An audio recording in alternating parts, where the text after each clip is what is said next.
Dear students, in this video lecture, I am going to discuss about the upper house of the British Parliament. The upper house is called as House of Lords. Today, let me discuss about the organization or composition of the House of Lords and the powers and functions of the House of Lords. House of Lords is the upper house of the British Parliament. It is the oldest second chamber in the world. It has 1000 years of history.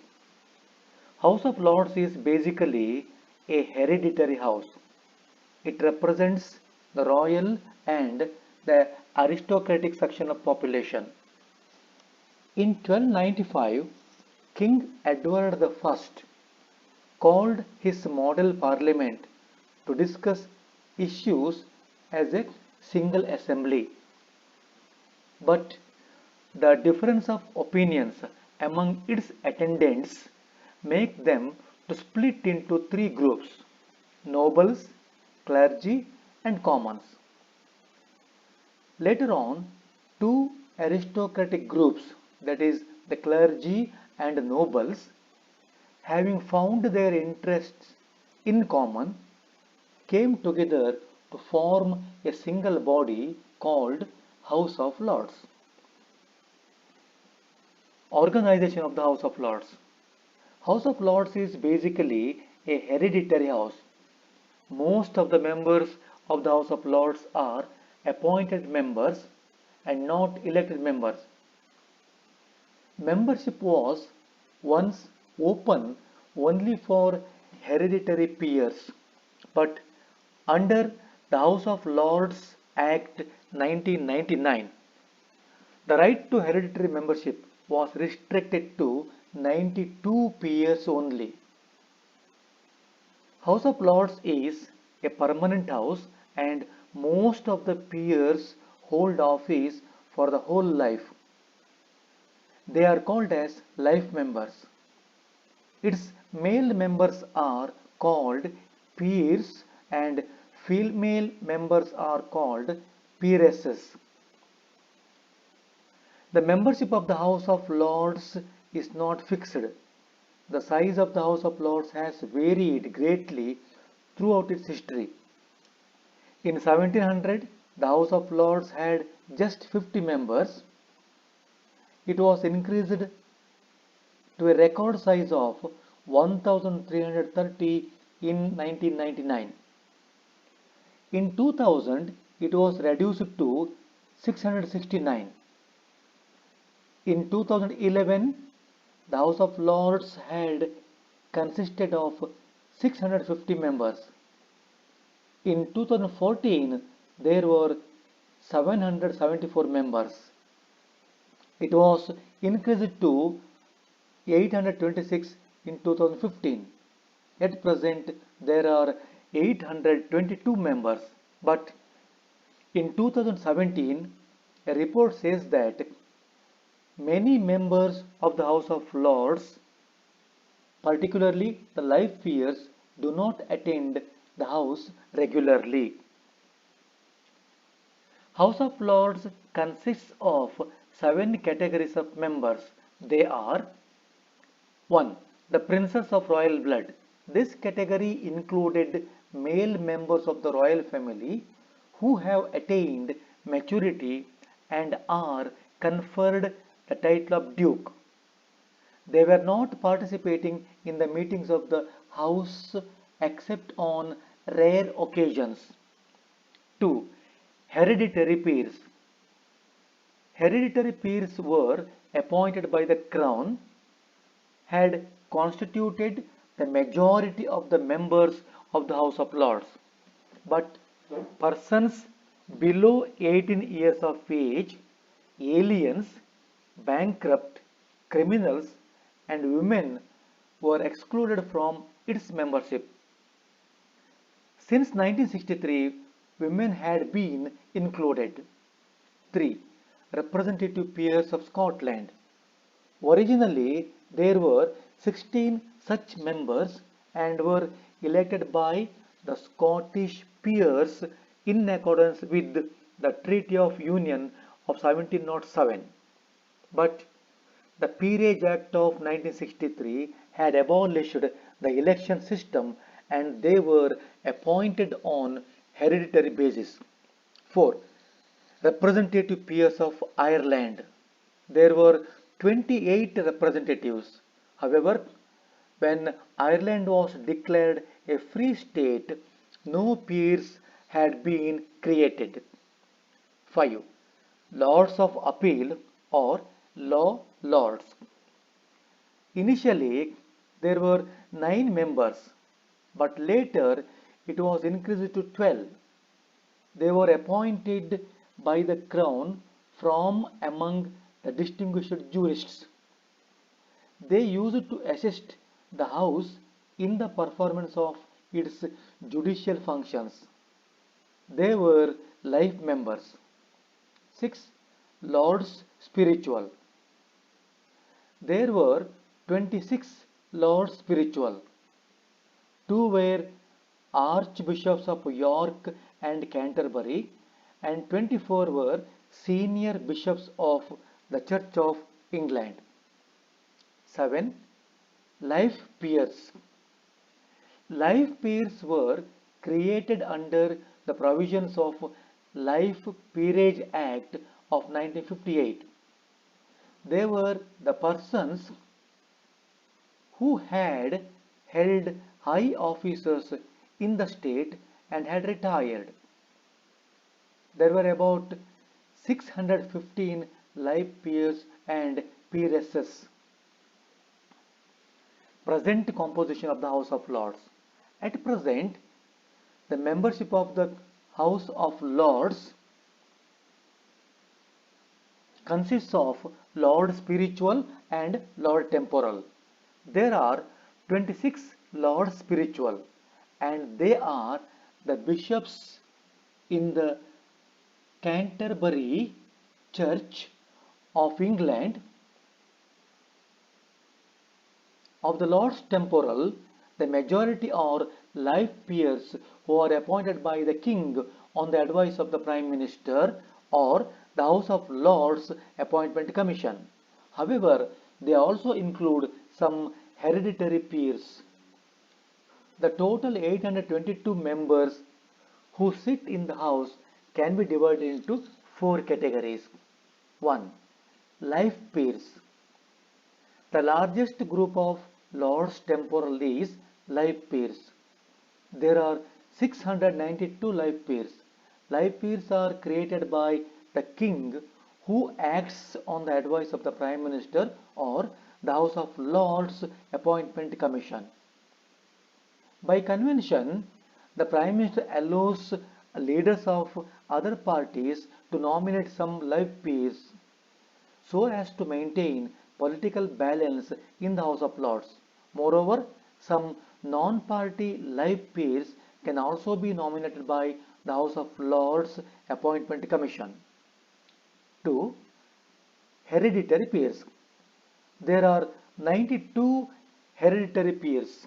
Out of these, female peeresses are very few since most hereditary peerages can only be inherited by men.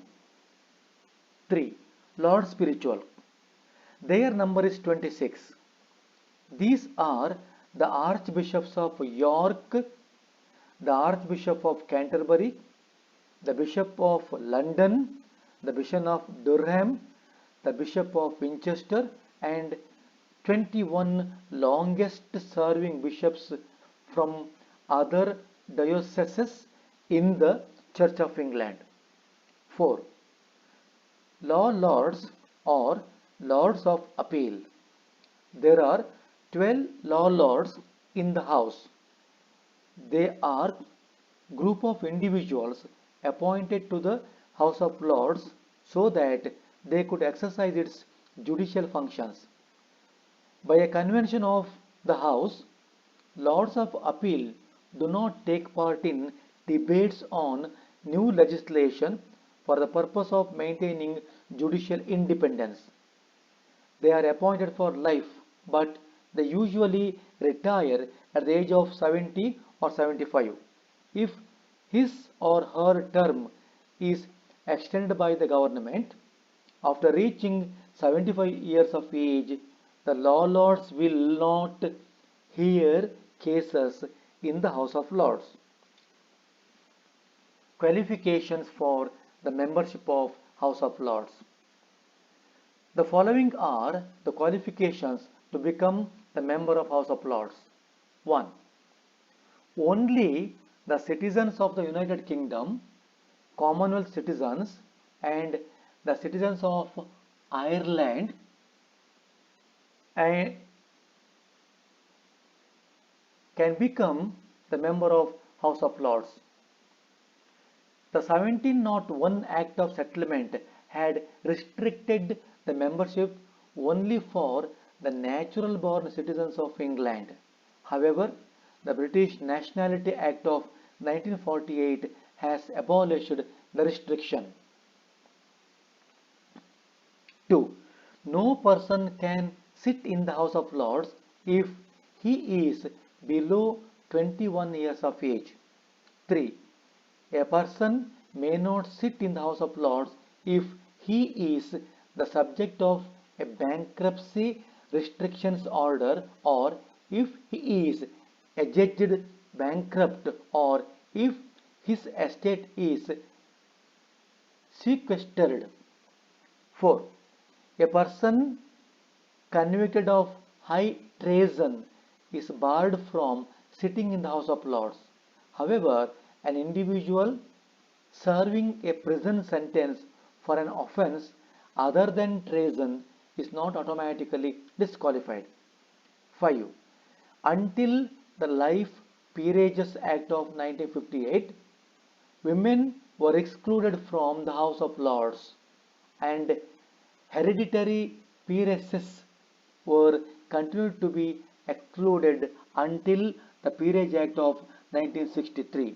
However, the House of Lords Act of 1999 removed all these restrictions and allowed women to the upper house.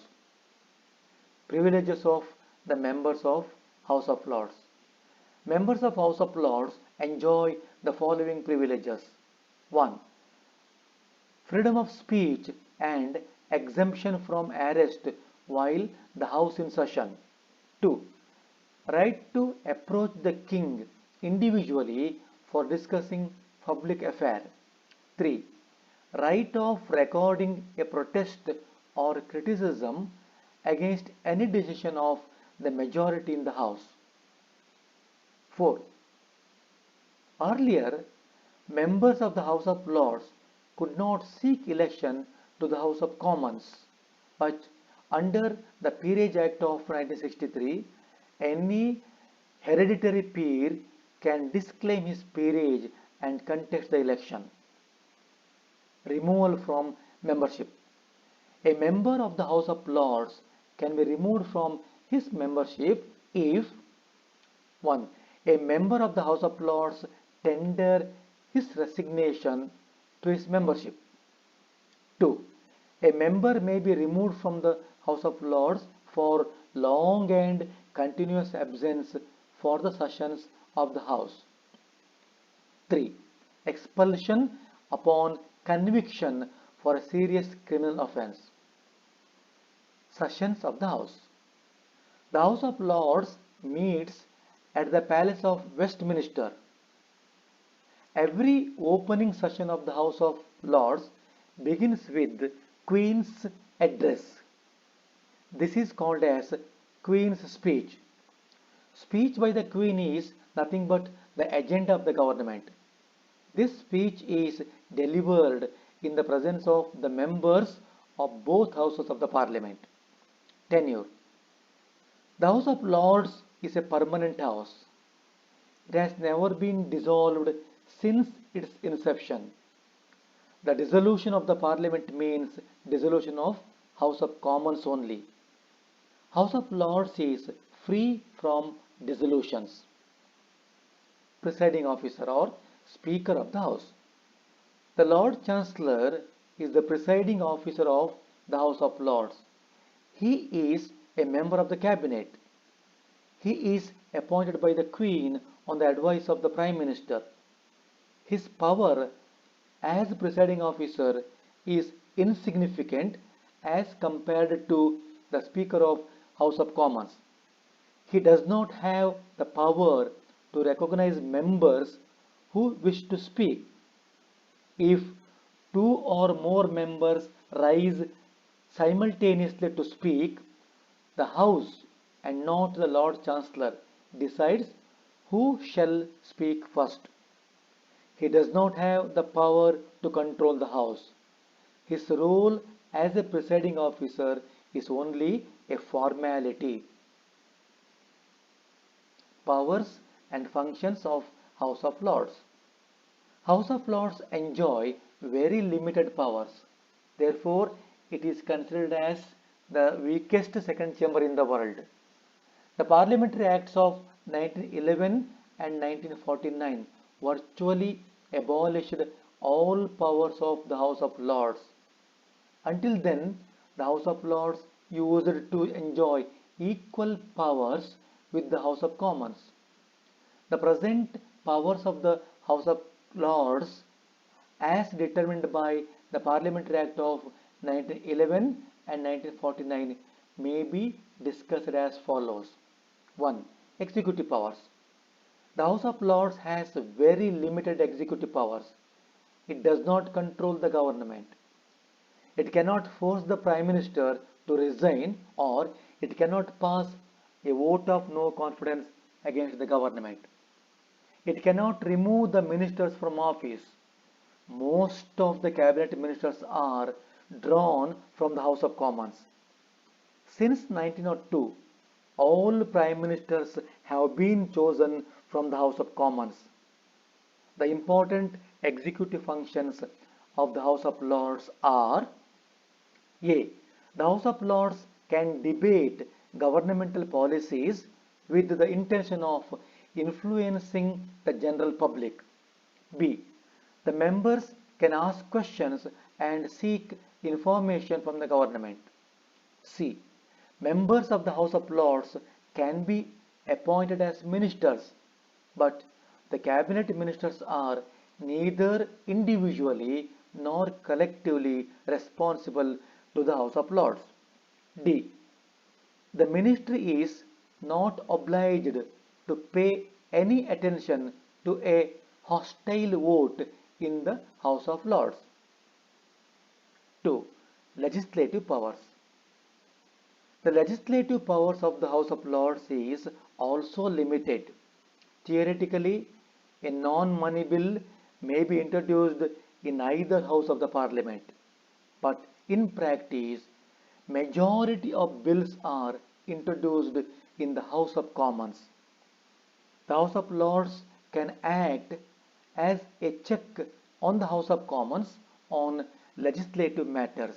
The House of Lords performs the following legislative functions. A.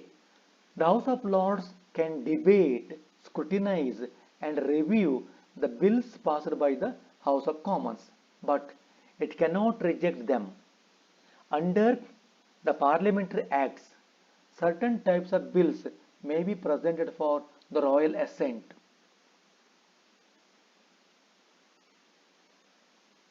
B. The money bills must be presented only in the House of Commons.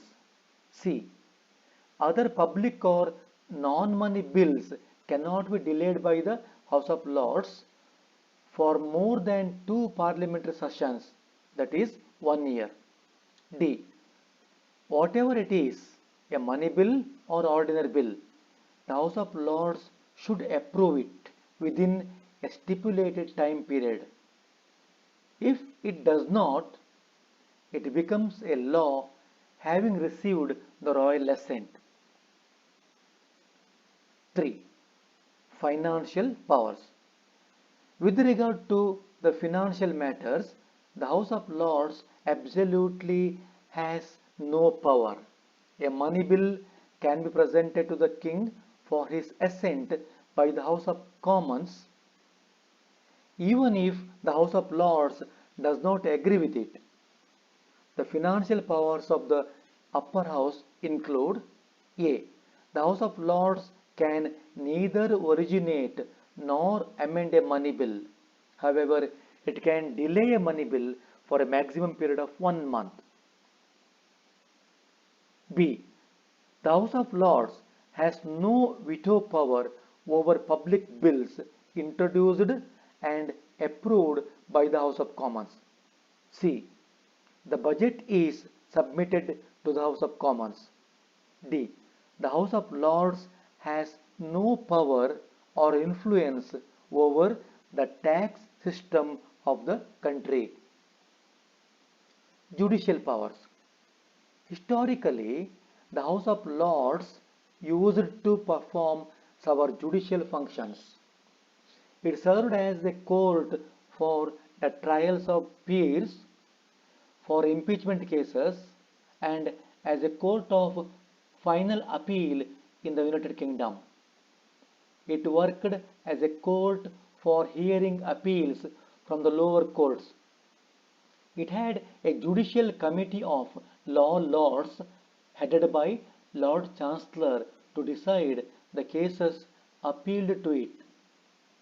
Its jurisdiction had extended over both civil and criminal cases.